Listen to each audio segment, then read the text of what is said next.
I want to get started. So I'll get started. So I'm not a terrorist. So that's out of the way. Thank you.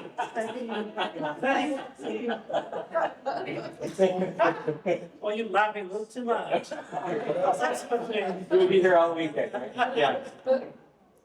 I do like to pop things. Blow things up. Come balloons. Yeah. Oh. Fireworks. Okay. What were you thinking? You look funny. Don't do the dogs. All right. Okay. I am racist. Right? Yeah, I'm sexist. I'm lookist. I'm a beltist. I'm a shoeist. I'm a hair colorist. I'm a hair texturist. I'm a waitist. I'm a Starbucks drinkingist. Ugh, I know, right? Yeah. I'm also a familyist. My family, even when they're wrong, I'm on their side.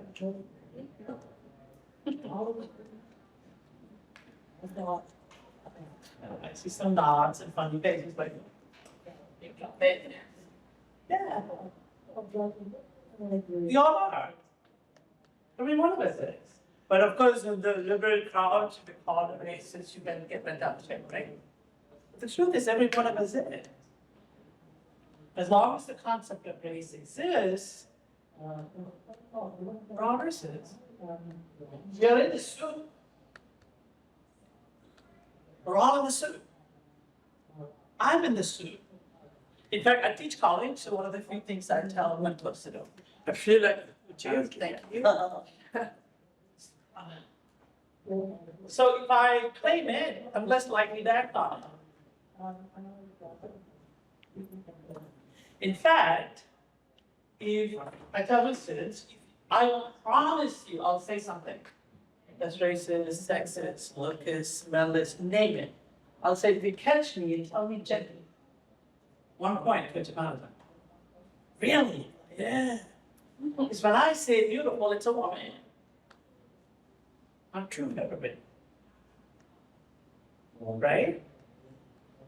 So then call me out gently. Because I'm going to screw up. I do cuss a little bit. If I slip, don't tell my boss. Right? I'm going to do it. I promise you. All right. I'm sending all of this up for our little, right? All right. How many of you have beliefs, right, that don't make sense, you still follow it? I'll give you an example of mine. If I watch Roger Federer play tennis, he'd lose. Anybody got one? Not Roger Federer, but so if I clean up my vehicle, right, I believe it'll break down. But I can give you a million reasons.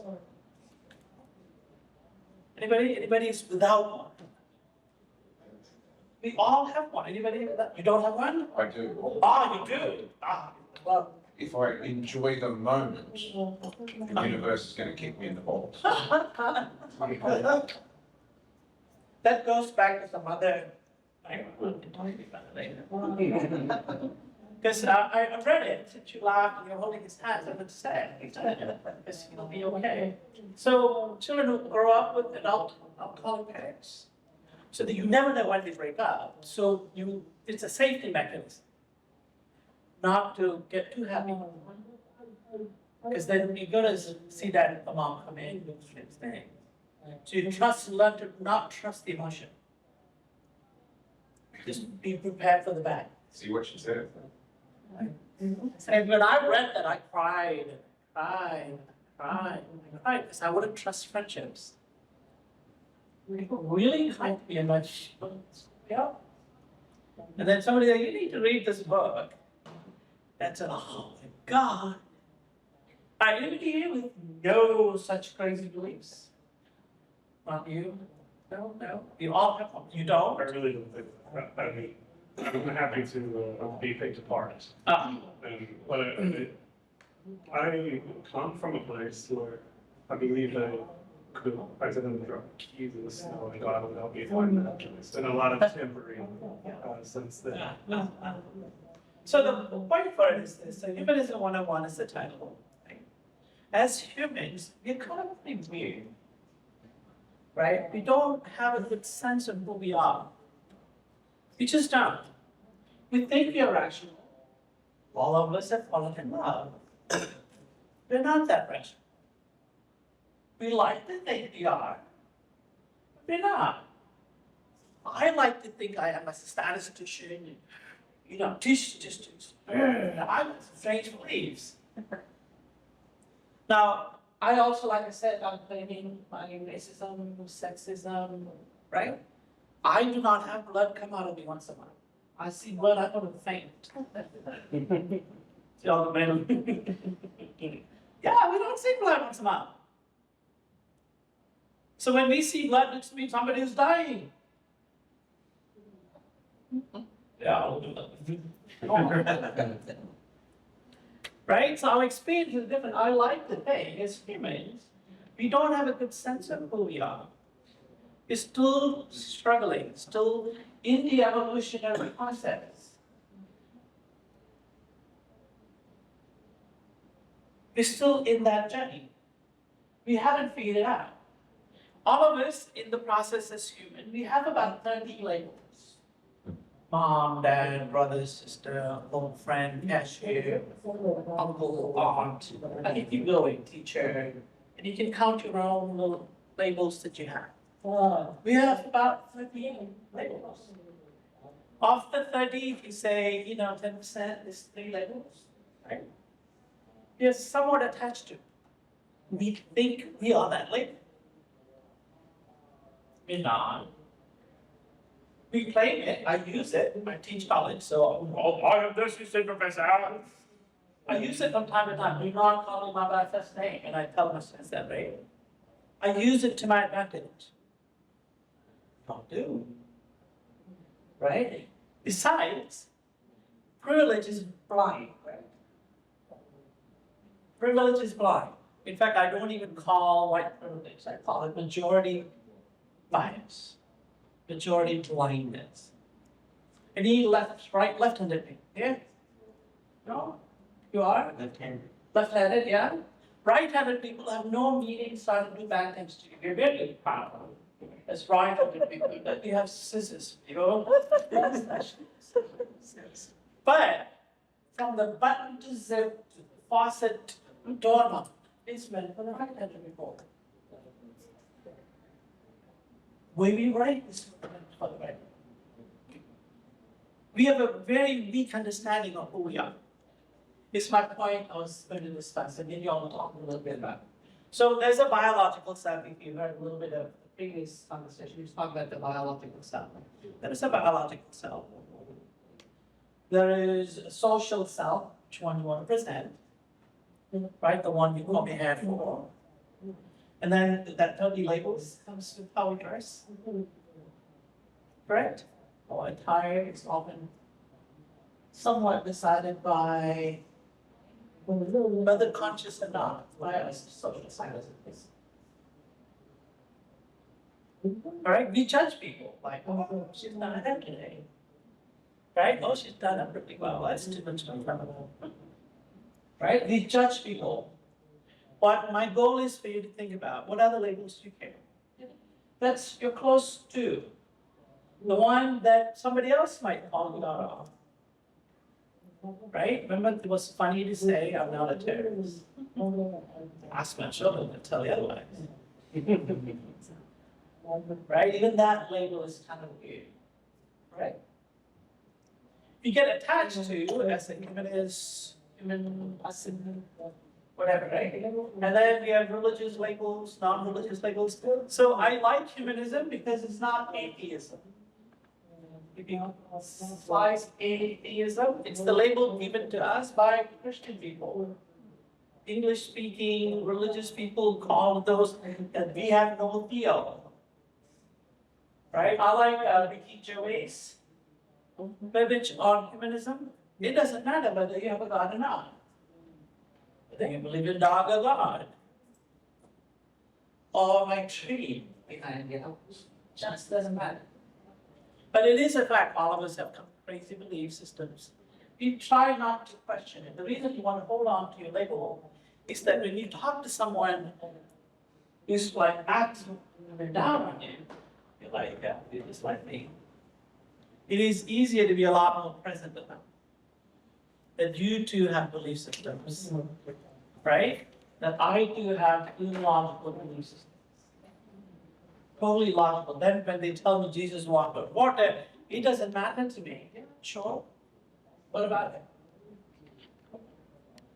They'll go, huh? Like he was born out of virgin birth. Like, okay, cool. They fall apart. They fall apart.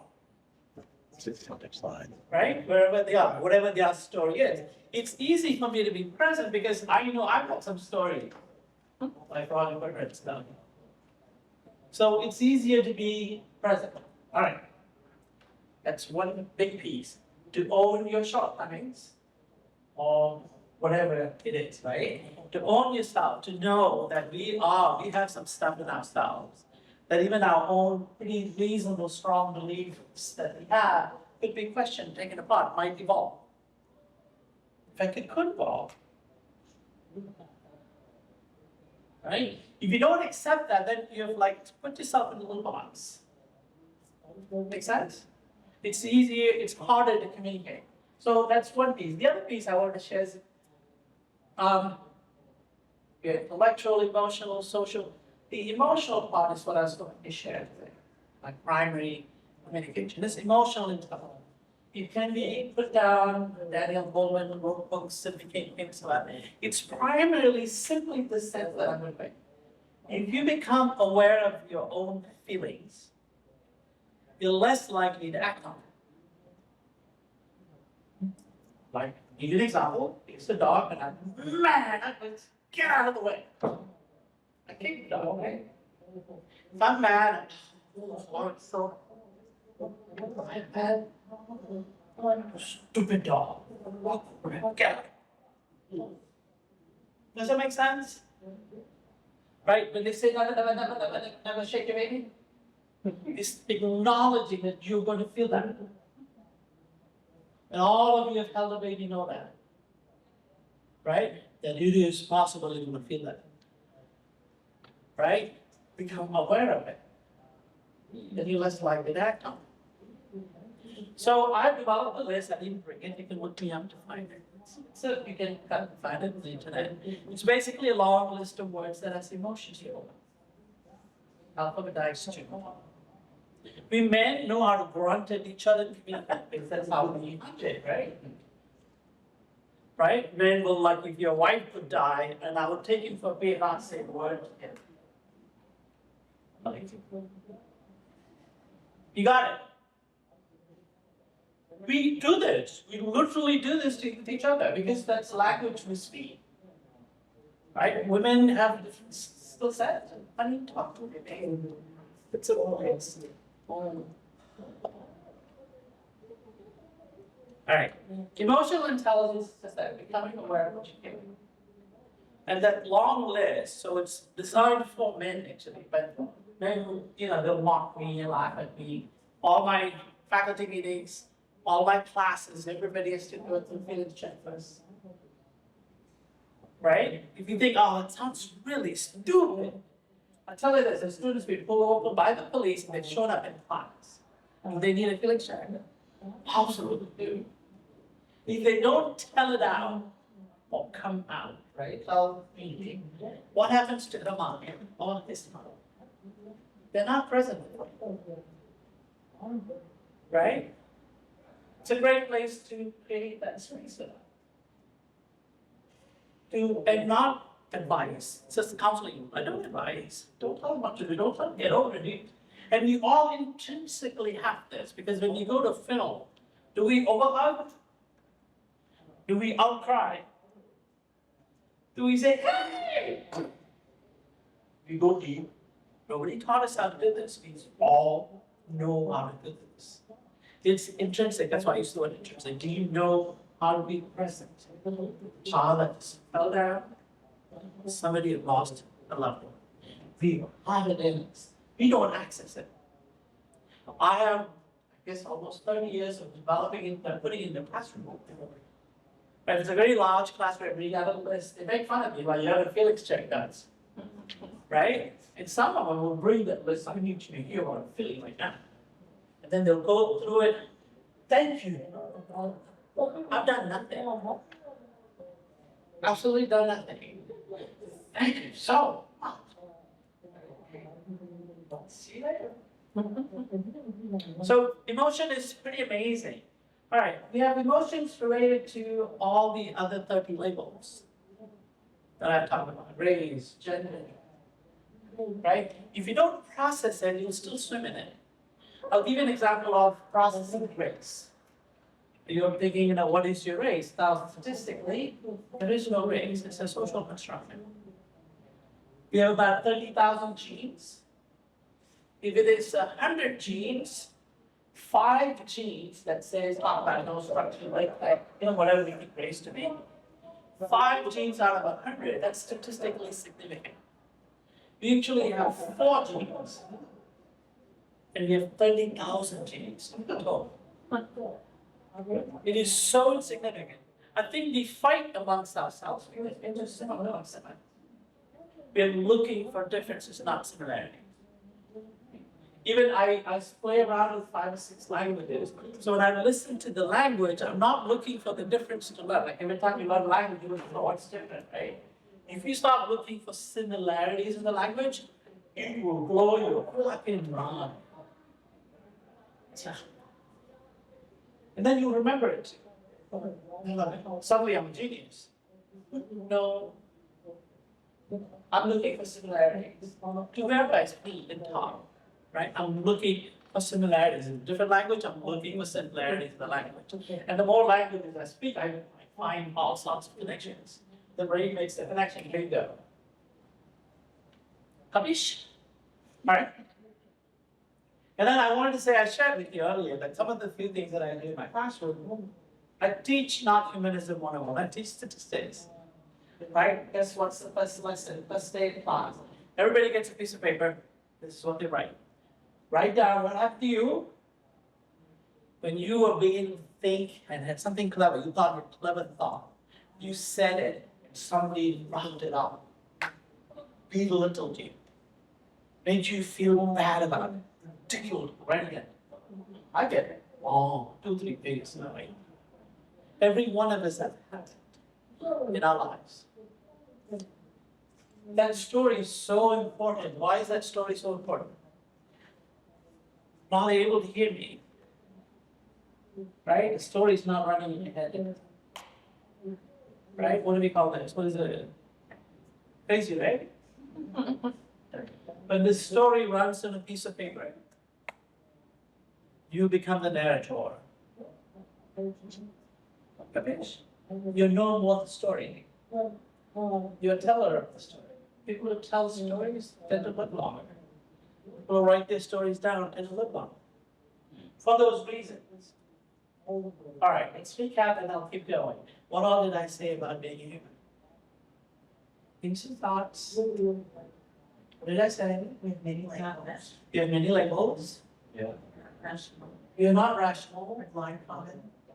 I mean, we have a lot more in common with each other than difference. What else? As long as something is a common concept like race, we are swimming in that and we are going to be racist. Yeah, we're going to commit that mistake. I'll give you a short story about it, a race story. So, Bruce, big tall man, amazing human being, right? We had tea, we'd hang out, and then one day the bike just went by and he said, Kalai, I am superior to you because I'm white. Huh? Feel it? Because I've done so much of this work, then I said, okay, I'll stop. Because I have done so much work around race, I truly don't believe race exists. Right? But I see brothers and sisters, right? I see into my siblings. So when he said that, I'm like, okay, you can believe that. Sure. How's coffee, by the way? And he said it again. I said, okay, Bruce, it's okay that you feel that way. It is totally okay. It's nothing to do with me. How's coffee, by the way? He did it again. He wanted some reaction. He wanted all that you're feeling right now. Like, come on, engage me, fight with me. I'm like, there's nothing to fight. If you feel that way, it's okay. I believe I watch a lot of Federer. Big leaders. He quit me. That was the sad part. He couldn't deal with me anymore. Because for him, the way he had framed his humanity was based on race. And gender was a man, being tall man, that I thought was amazing. Because he knitted, and he would dry flowers, and then he stitched, and he was a super nerd. I'm like, where was that? Right? With a big old beard. That's what I admired with him. And when I didn't play the same card, or whatever you want to call it, he fell apart. Not me. But I still talk about it as a sad story. But I missed connecting with him. He'd come to my class and present. So I'll take on since I had my 3-point started. One of the ways I get people to explore their labels, we won't do it today because we may not have time. But I want you to think about it, maybe play around with it. So he was a big tall man, white man. So he'd come to class and I'll ask him 3 questions. And then afterwards, my students will come up and ask, can I explore a label? Right? So this big label was white man. I say, okay, well, you talk as a white man, of course. Bruce, like you know about Bruce now. So what's good being a white man? What do you enjoy being white? What do you like being white? Should I just say No, don't answer answer. And then if you're a white woman, or the other lady's a white woman, right? You can play with that same label. What's good being a white woman? Whatever label that you carry, that you attach the me to, this human to, what's good being, let me play the white man first. But you all know which one to play with. What's good being a white man? And then the second question, you can write this one down and practice it. Right? What gets difficult for you in life? Where do you struggle?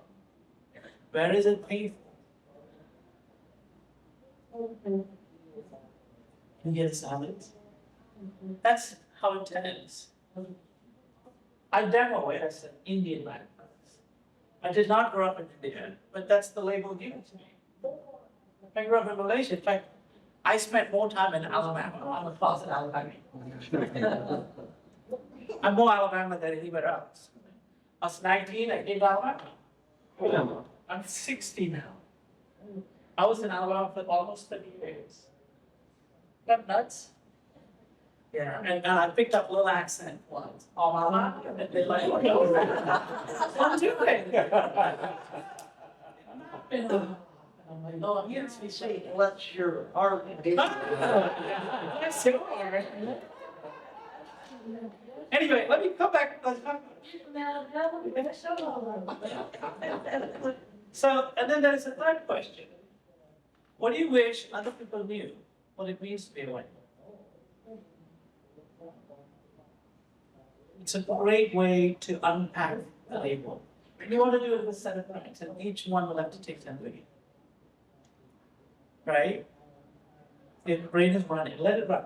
Where is it difficult? And I've done this for 20-some years. Right? And the answer is always the same. Because at that point, I put the focus on the label, then you talk about the human experience. They're always the same. Always the same. What do you wish? Third question is what do you wish other people knew? Always the same. Listen to me, talk to me, see my human self. Don't see my label. Folks cry. So before you go again, ask permission. As you feel this love for this man, this very man who quit me over coffee, right? It's pretty powerful to be doing that. You might say, oh, you can do it. I'm a damn foreigner. Anybody can do this. I do it in my wife. We do a trip. I ask the same three questions. What's good about the trip? What was difficult? What you wish you would do different next time? I do that without like the same question once a year. Our anniversary, we'll do what's good about our marriage. Right? And then I'll ask things like, so how is the many labels you wear? Your professional self, your women's self, your daughter's self, your mother's self. And she'll talk, I'll just listen. It's better than sex. Because there is the connection I have with her at that point that is so intense, right? That I may not get out of being intimate with her. Alright, being human is very tricky. And I think, right, you have to explore. Especially in the big label that we all are shaken off a little bit is our religious label, right? That's the number one label inflicted. Like, now what do we do? Well, why do you do? Are you just a non-theo or an atheo person? Then they are human because we like each other. We really like each other. Yeah, I won't take it personally. But you're on here.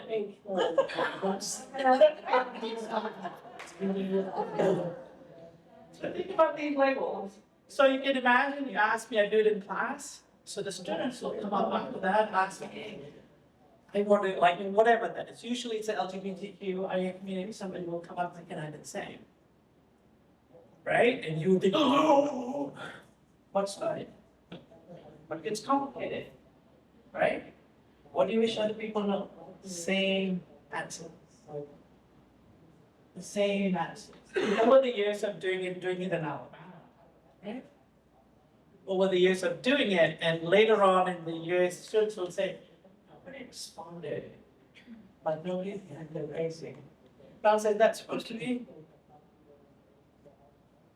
I'll give you another one that has spoken. Right? Me being cheeky, I did the 3 questions, and then I'm like, well, so who are you attracted to? And then it hit me like a slap in the face. I don't need to know that unless I'm looking to sleep with like this. I don't need to ask that question. No matter how curious I get. It's none of my business. I apologize. So no, I can tell you, no, I apologize. I just screwed up.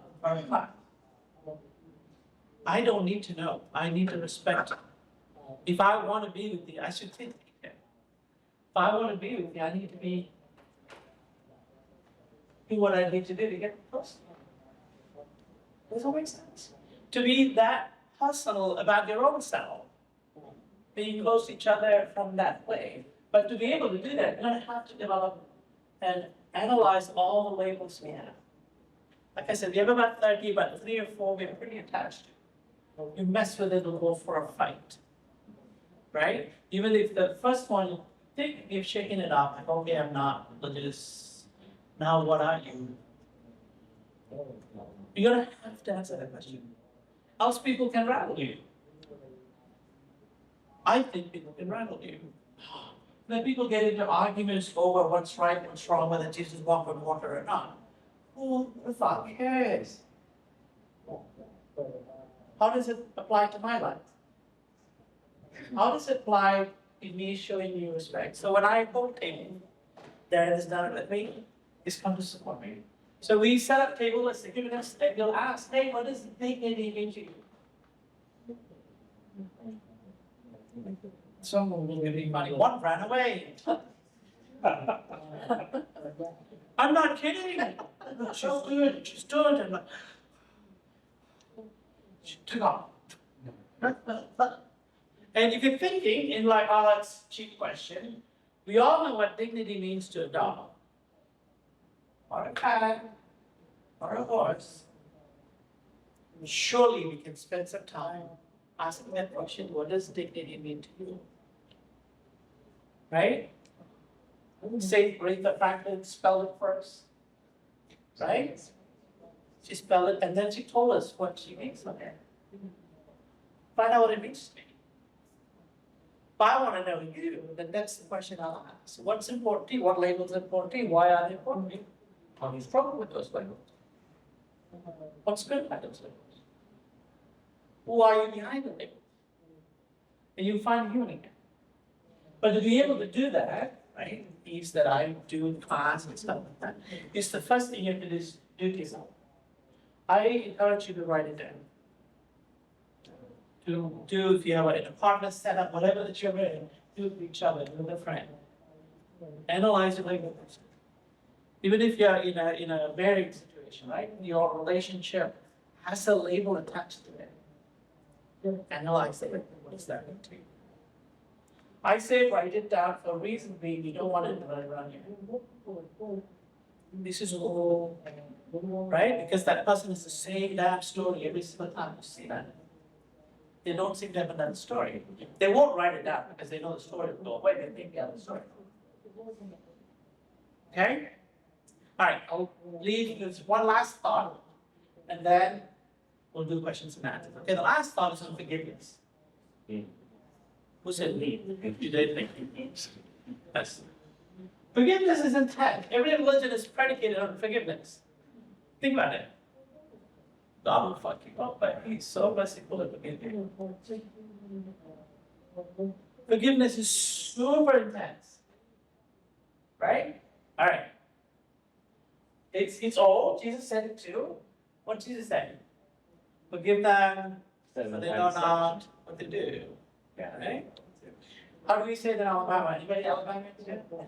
We say they don't know no better. We literally say they don't know no better. It is, if you analyze it, so if I break it down, if you can accept that all of us, at least 98% of us, 98% of the time, are doing the best we know how, at all times, given the resources available to us at that time. As a sociologist, I'd like to study something. They've asked prisoners, right? Hey, what you do again? What are you doing? They all answered saying at that moment it felt so right. I know what's wrong. And we all know that feeling, right? Cut somebody out, or punch somebody. That moment, best thing you've done. If you can accept, you don't need logic per se. If you feel like you've been wrong, or you have done wrong, if you're not to process it, then carry it. If you don't process it, you become it. So if I do you wrong, who has to do the work? Me or her? She has to fight it. What's fair about that? Nothing. Absolutely nothing. I do you wrong and you have to do the work. So I'm picky about who I hang out with. They don't care about their own lives. They're not going to care about mine. Right? And then I have to do the work. If I don't do the work, I become the label. I become the story. And then, in fact, counselors will tell you, don't go back. They'll go, what? And then you have another set of stories to cry about. Because they're not even oftentimes conscious. Like other people in the world, they believe you have done them wrong. And if they come to you, it's like, what about it? You need a publisher, I'll give it to you. Nothing helped, did it? So you have to do your work. And not only you have to forgive in many, many ways. Forgive yourself, forgive the person, right? Forgive the situation, forgive the conditions. It happened, right? Shit happens. It did happen. So if you ask me what my journey has been as a human, right? If you're feeling it, you should love to write. You must write it. as human, has been working on forgiveness. Big time. You know, I had mom and dad, was alcoholic. Dad was, right? Joe was busy beating the shit out of me. I had to do the work. Else I am bound to repeat. We know statistically I'm bound to repeat, and I didn't want to repeat. And then your dad taught it to me, right? If you want to be free, you're gonna have to forgive. Else will become it. Right? I see my brothers become. So it's lifelong work to be human. If you don't process it and you carry it, and I know you carry it, you're in trouble, right? I can call on it any damn time and have you met on your knees. It's pretty bad. And then you're spending life thinking, no, there's nothing to do with that. Because you've processed it. Start writing. So students in my statistics class who write about these things that I say, right? I'll find a way to make sure they don't fail. Right? If they're like so into it, because they got more out of me than statistics can ever help. Right? There are only 7 or 8 statistical models I can do. I can teach it to you. There are videos of statistics that you can see. No kidding. But they've lied to you like statistics is hard. So now I got the job. I was with this team. But forgiveness is a big component of being human. Shit really does help me. When we are a baby, when mom just was busy because she was trying to keep us alive. No food. You could be mad at her all your life. But if you don't process, so my humanism is basically that. Identify your label. All those labels have emotions attached to it. You're not your labels. We are not our labels. You can treat me like I can talk about race all I want, but when I go to the airport, I better know how I am seen. So smiling, I'm not the one. I'm not me. I like life. Right? I'm aware of it, conscious of it. Police goes by, I'm absolutely conscious of it. But that is not how I'm taking my life to be there. Right? So think of your own place. All right, I'll wrap with that. Right? So I have written a little piece that all of us have written, right? And you have to feel it. If you don't feel it, you cannot tell somebody. They won't trust you. All of us are brilliant. We can figure this out. We can figure our lives out. Right? And it is possible. And all of us belong to these other. You don't need to belong. I work at HPC. I'm black, I don't need your permission. I'm white, I don't need your permission. Call me whatever. I'm Irish, I don't need your permission. Right? I'm human. Right? You can call me Indian, whatever. People often ask me, where are you from? It's a complex question. How far back can we go? Right? But what is it you really want to know? Right? Ask me more. In fact, if you talked about it earlier as well, one of the ways to ask people to get to know them is I often say, tell me something about you because you told me I'll never know. It's a great question to ask. The other one is, what does your mom do for economics? What did your dad do for economics? What good did you learn from it? What did you learn from it that you wish you would learn? Great questions. These are techniques. If somebody has an intense feeling, here's another question you can ask. How old is that?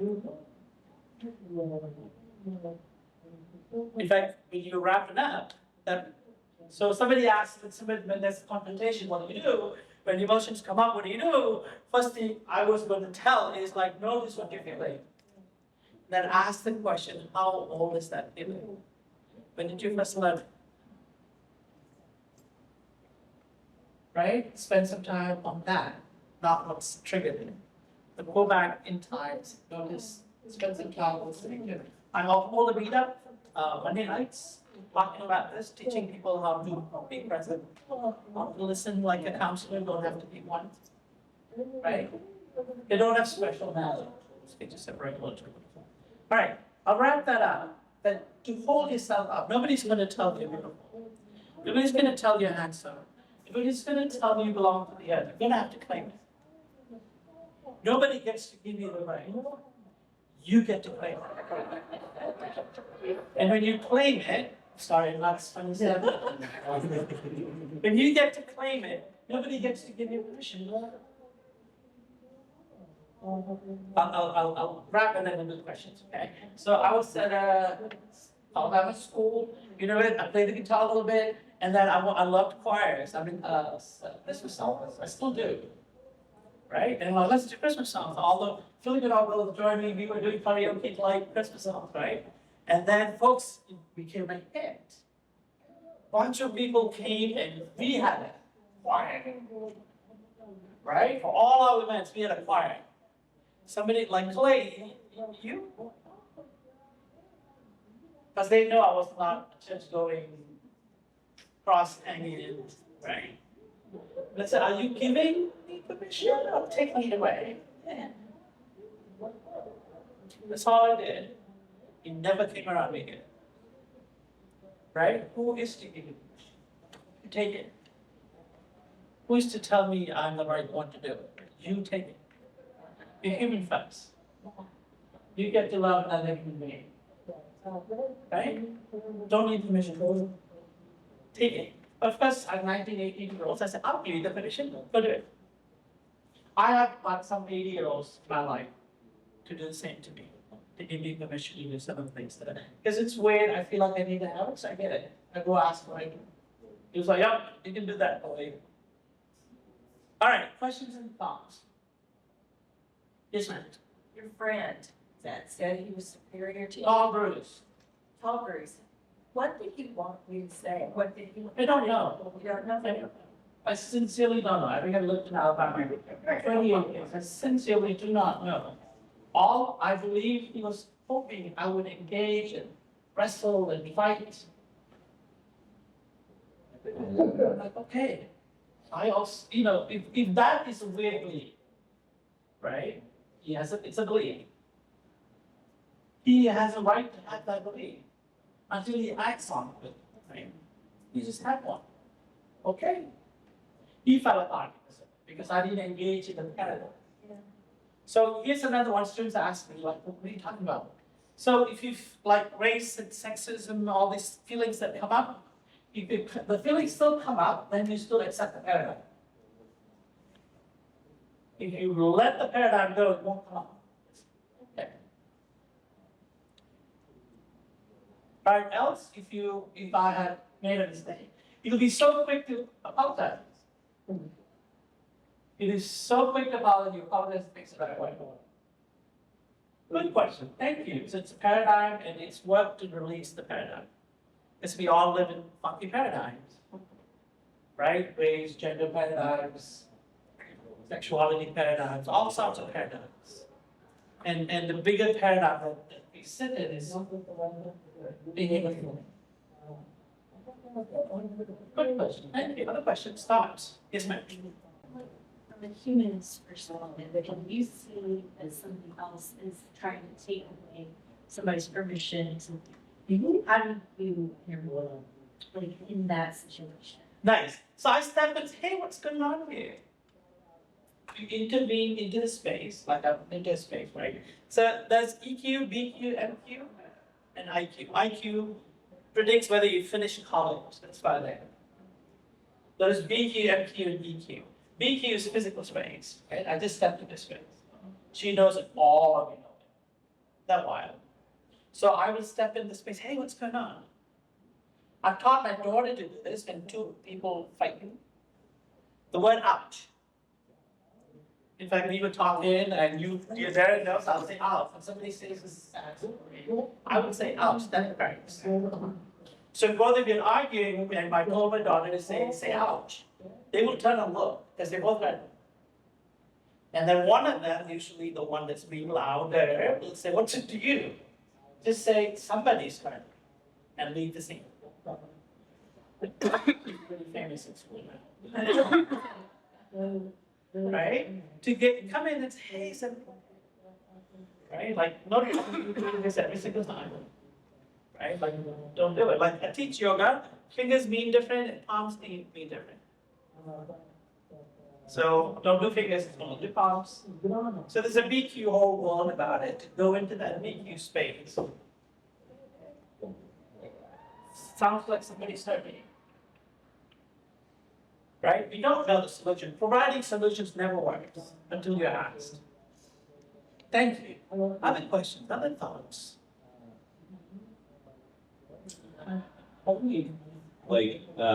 Emancipate ourselves or do the work of releasing labels that we know are not working for us. Sometimes those labels can be very persistent. That's my first question. And then the other one was to maybe talk a little bit more about why you think forgiveness is so important. Because some people I encounter say, well, you don't have to forgive. That's optional. Like, you don't have to do that, right? And I have some thoughts or feelings about that. I'm sure you do too. So, Sure. yeah.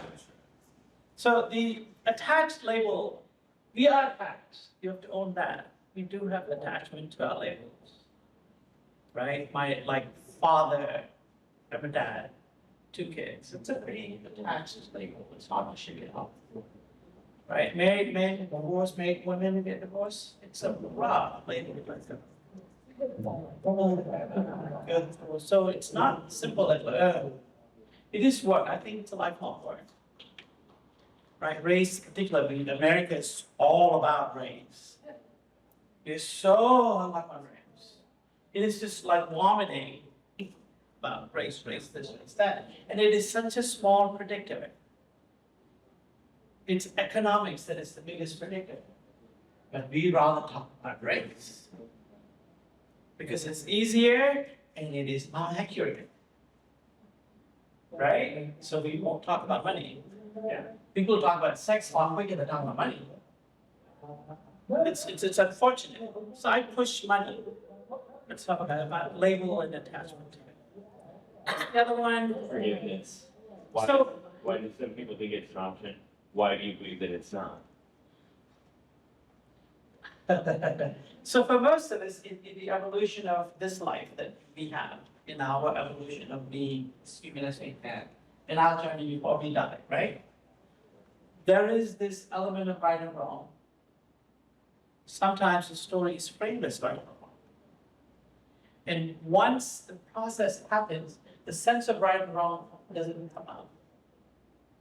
But the emotion attached to it, this question comes up in the context of somebody has been violent, intense violence, sad, unfortunate. It's hard to work on it. How do you work on it? So I spoke at a church where the African American community came up and said, what about racism? How do you process that? It's complicated, right?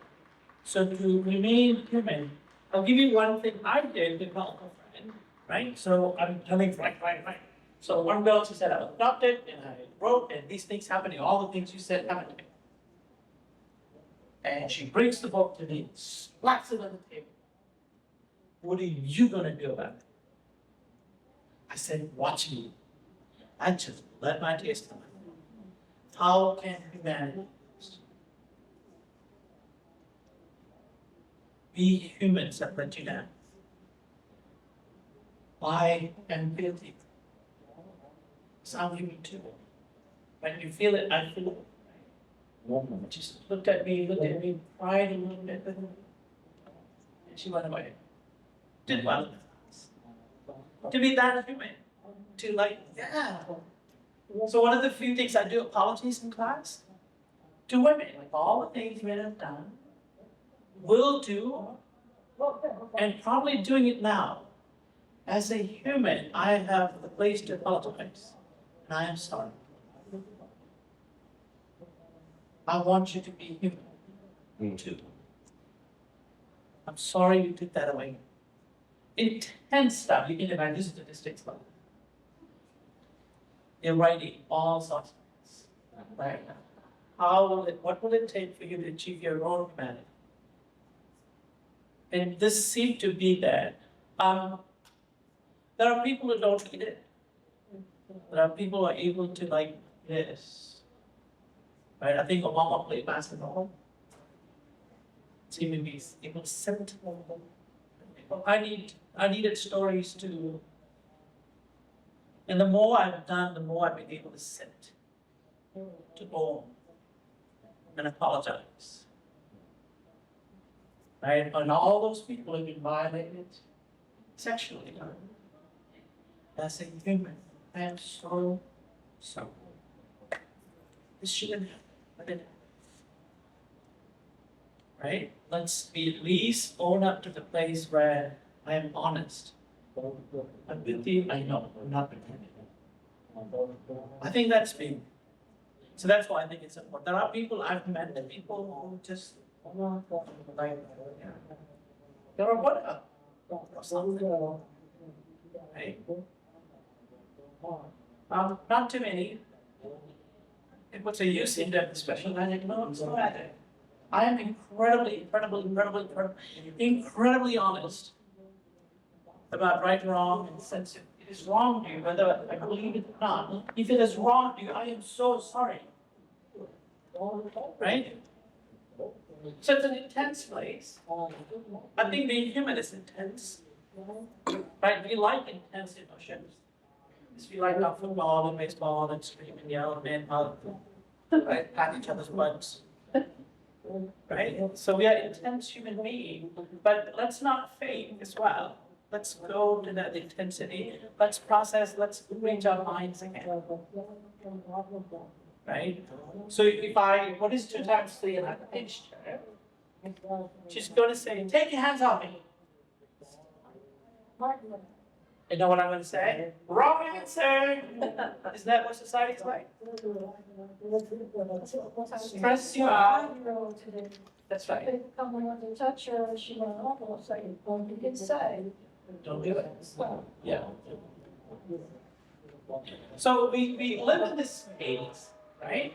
How can we navigate? I think it's worked well for me to be incredibly honest, incredibly present. And the way to be honest and present is to like own my own stuff. I'm not a terrorist. Right? I am a racist. Right? I am sexist. I have to be. I never questioned it when my children took on my name. Not once did I question. It's normal. Right? And I later on told them, you get to choose what you want. You know, when you hit 18, at least so that, right? To be that out. Right? There are many things. In fact, women in fight with me all the time, they would take on their husband's name when you get married. I would. Right? And no matter who you are, you will commit it, I think. So that's the dance. I said, I'm going to dance with you. I promise you I'll step on your toes. Will you please tell me right away so I can fix it? Don't wait till the end of the song. Because by the end of the song, I'm thinking I'm the greatest dancer in the world. And she's thinking, what an asshole.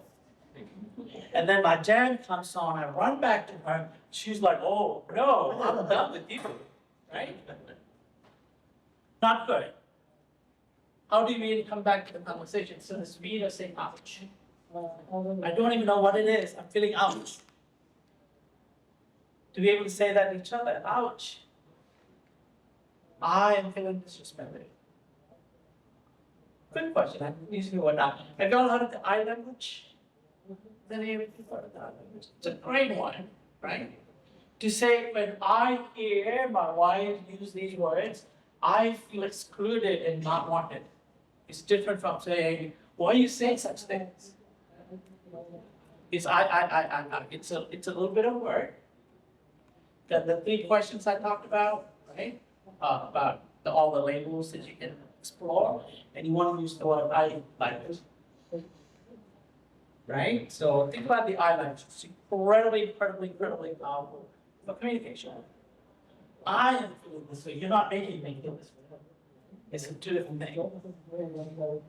I am feeling this way. That it opens up the door for the other person to fix it, connect, or whatever needs to be done, because all of us want the connection.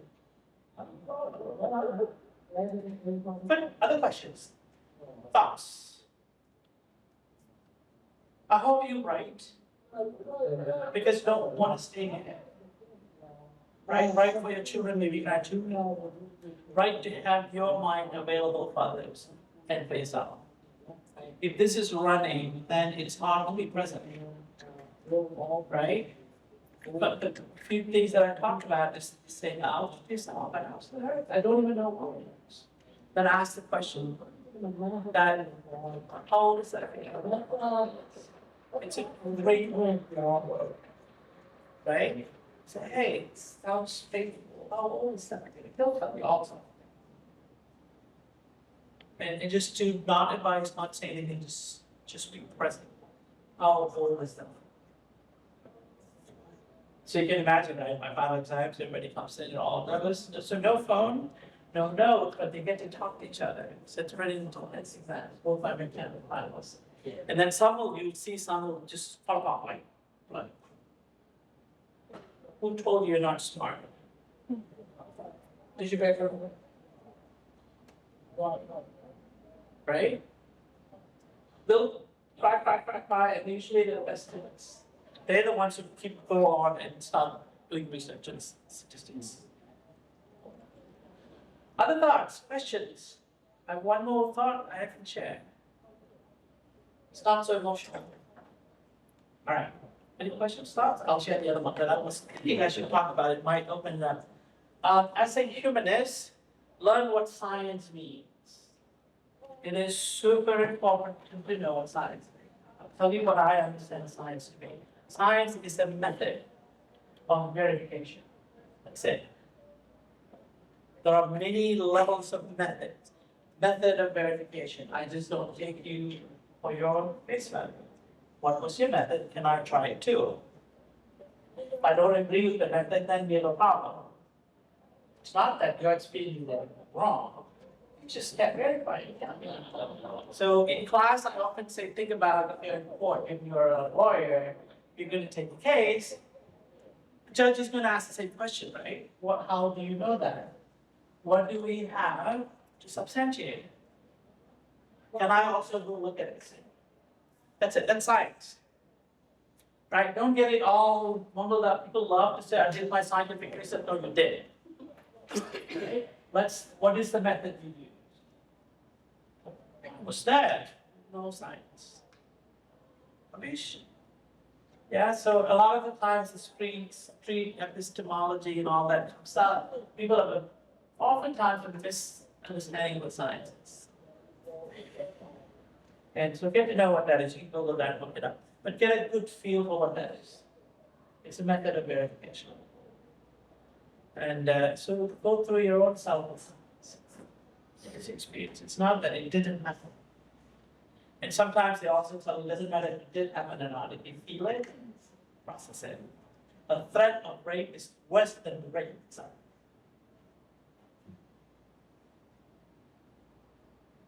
Threat that I'll kill you is worse than actually doing it. Because your mind, right? Then you have to process. You have to process. Then to live in a love world that is afraid of that racist of those people who insinuate such. So it doesn't matter whether it's true for you or not. If you have a feeling, right after science, I'm telling you, if you have that feeling, explore it. All right, I'm done. Unless you have questions for me, thoughts for me. Anything you got that blew your mind, keep doing it. No, just. Okay, I'll take that.